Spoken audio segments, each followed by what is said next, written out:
tayo nagpapaalipin sa pera? That's why I like being homeschooled. Let's go. No. Oh, Wait lang ulit. you have 20 plus...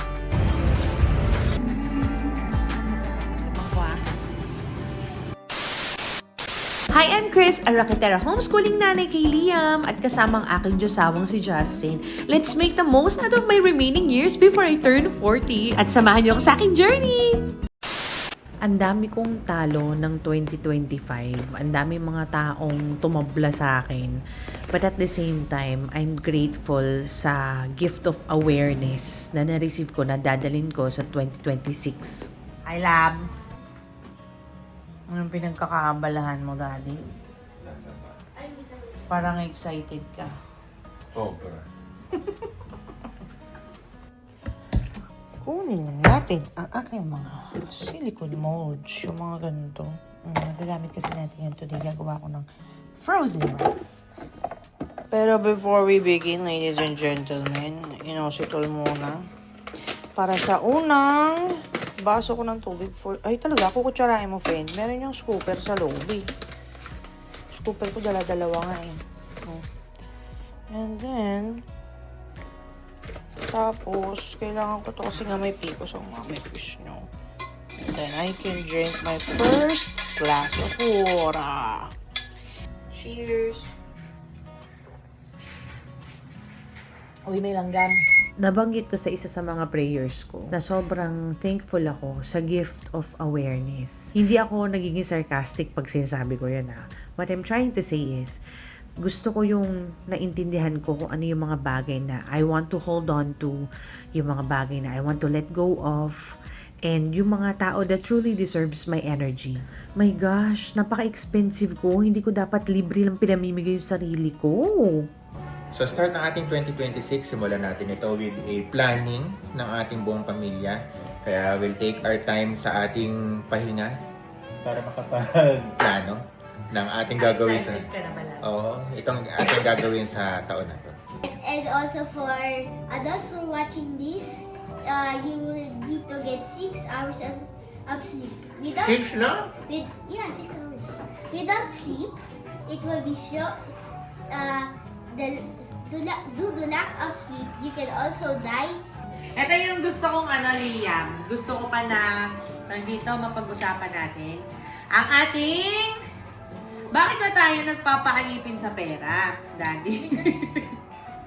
Okay. I want something na we can look forward to.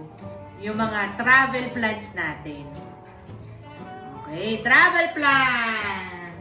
Thank you everybody for planning to the family meeting, at saka ako yung cute visor, yung opposite ng supervisor, si Daddy yung head ng family, si Mami yung family secretary. Siya nga yung leader of the meeting para sa natin. Tayo po ay gagawa ng frozen rice. So, lilinisin ko to. Friend, nahugasan na natin siya. Sige, time to fill this up. Kunin na natin siya mga 4 na gatang. Diba? Bongga ka dyan. 1, 2. Kasi, dadamihan ko. Magsustor nga kasi tayo. Why do I make it 4? Kasi 4. Sige, okay na yan. I've been watching a lot of Ninong Rai content lately. And nalaman ko sa kanya na kaya pala hinuhugasan to until maging clear halos yung yung tubig. Kasi yung puting nakikita, tagon free starch daw yan. Pag yan ay hindi mo matanggal as much as you can, magdidikit-dikit yung butil ng bigas. Ako gusto ko medyo buhag-hag. So, mga 3-4 na beses natin itong lalamutakin na. Ay, matanong ko nga, anong klaseng bigas ba ang binibili ninyo? Ang gusto ko kasi, yung saktong buhagag lang. Yung masarap i-fried rice the next morning. Pero yung anak ko, gusto naman Japanese rice. So, ano dapat? Reading and eating. Anong oras kaya matatapos yan kapag pinagsabay ang reading at eating?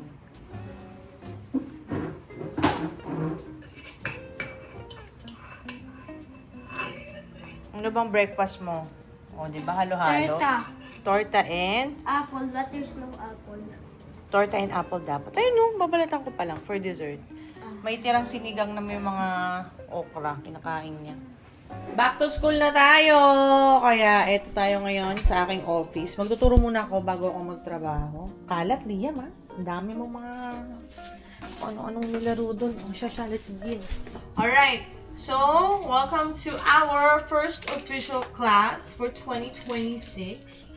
And we will have a quick review on some of the lessons that we had last year, okay? So for your English subject, we're starting with English today. And then after English, you will do a little bit of reading.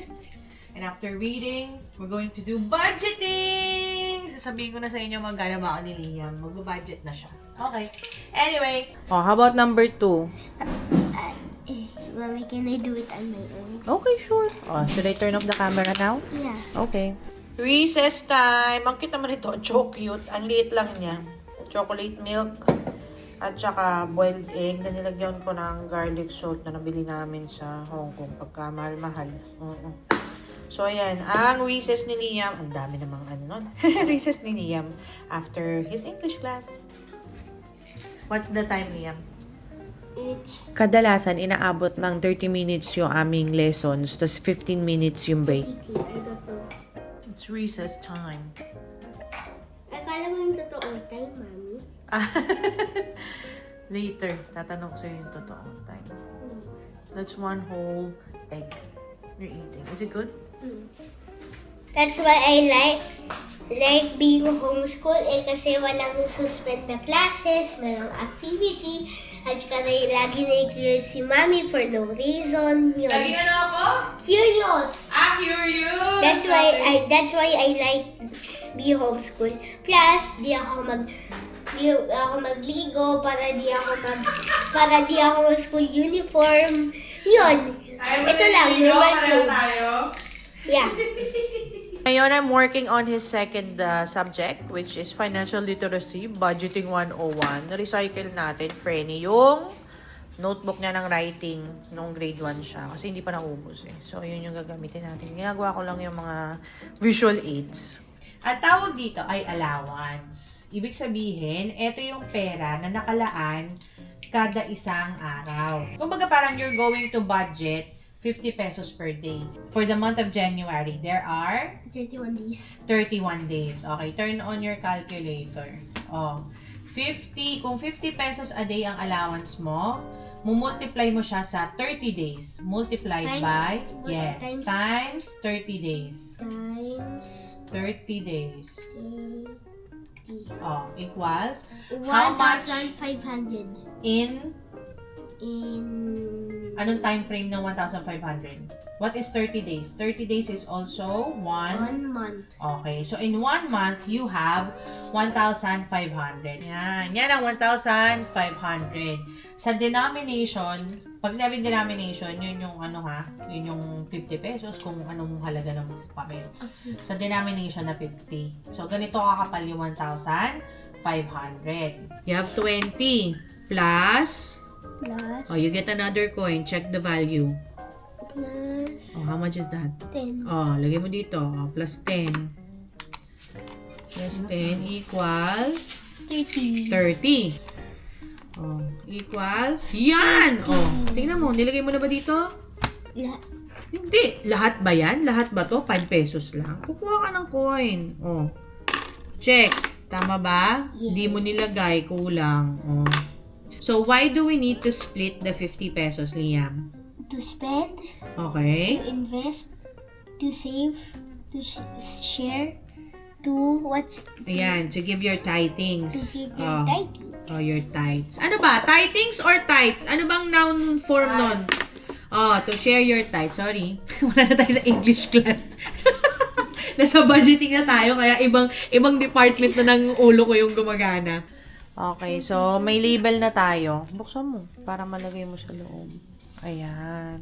How much ang iyong living expenses? Spend 20. 20 pesos. Sige, sara mo. Sige. Invest. Investment. Investment. Yan. Pag-uusapan natin yan, saan mo yan pwede i-invest? Ano yung pwede nating paglagyan para your money will Live. Grow. Next. Save 10 pesos. Dito ka muna. Eh, you get the value. If there's no more 10 pesos, you get the value of 10 pesos.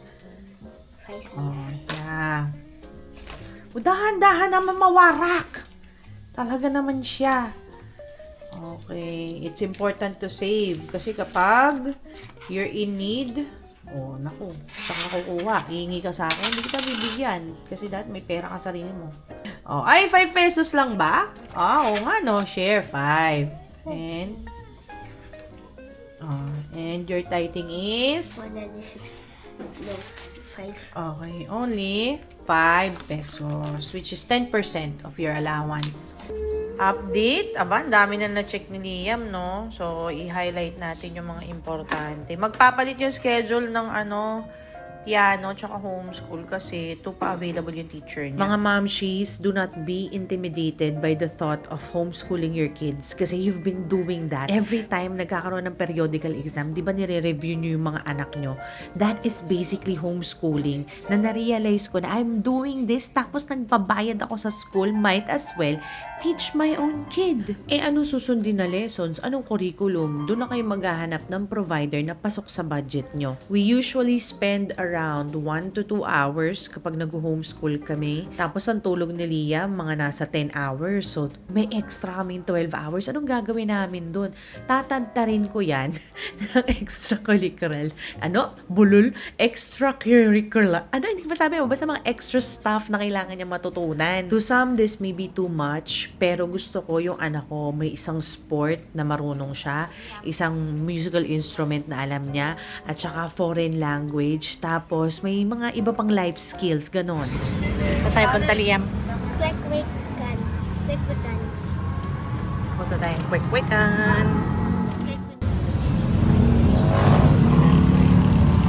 15. Tsaka, magkano sa hotdog, kuya? Dalawang hotdog, dalawang kikiam. Basta ganito siya, the blessing of homeschooling is really having time. Unrushed mornings, meaningful conversations, tas sobrang fully present ka sa anak mo. Huwag ka na magdalawang isip kung kinaya ko, sigurado kung mas kaya mo. Talaga si Liam, naputan niya pa yung handle. Hi, lap. Andito tayo sa palaisdaan. Tayo. Wow. Hindi ako marunong bumili ng quick-quick. Inaabutan niya ako ng plastic. Hindi ko alam Daddy. kung pinapasilid niya sa akin.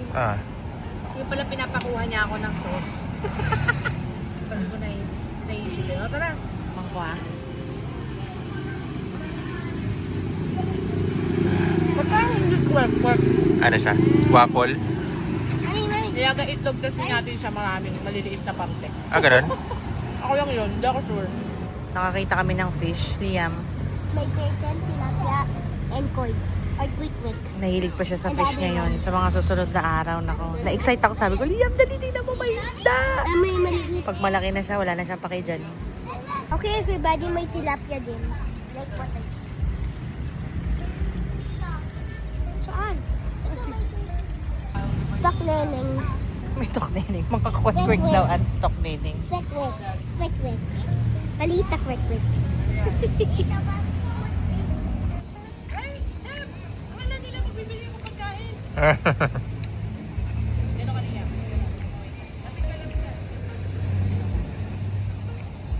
Pupunta sila tayo. Kahit yung turtle, yun din yung ano niya eh. Ready to go? Let's go. No. Oh. Wait lang ulit. Sige. Wow, thank you. Nakakahiya naman pasukan tong kotse mong napakalinis lab. Liam, why did you open the door for me? For you because you're a lady. Wow, thank you. You're welcome. And there's turtles, fish, and I also miss them. And there's also a group of cats in the Philippines called mga pusa sa daan. Igagawa ko na lang mga animal sa daan.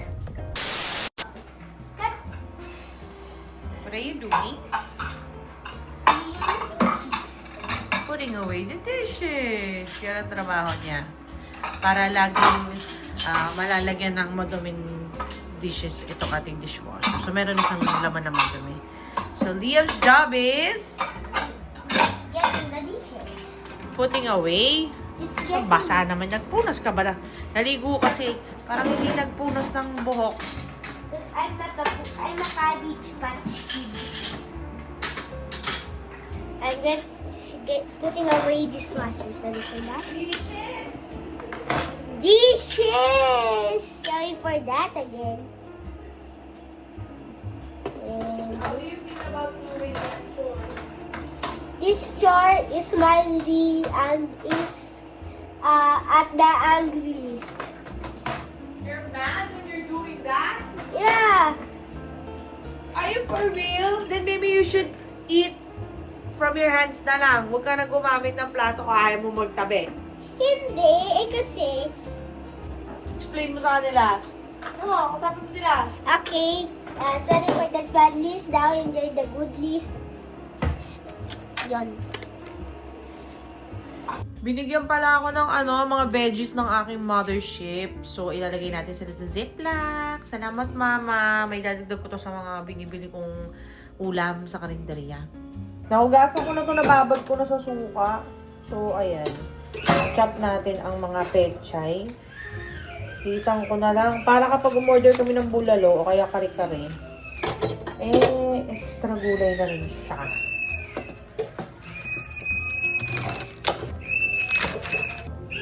I always buy itong mga, tawag dito, Ziploc sa IKEA. And put everything here. Ayan, nabalita. Repolyo. Ay, hihiwain din natin. Enough. Tanggalin ko na yung core. Core ba tawag dyan? Oh, diba? Natrapa na sa punan. Kawawa na ba?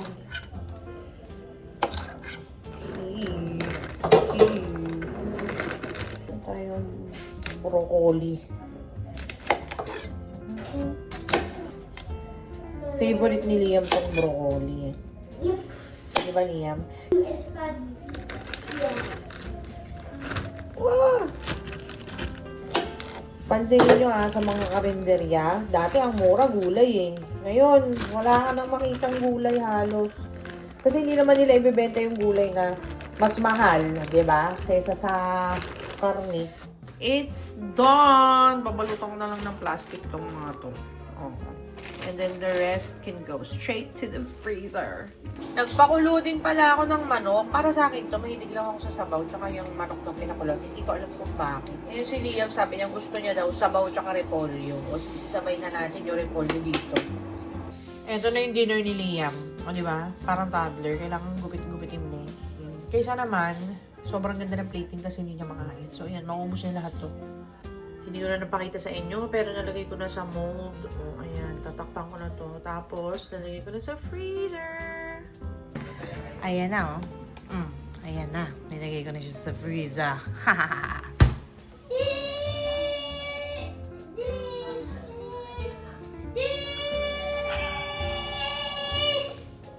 What are you singing?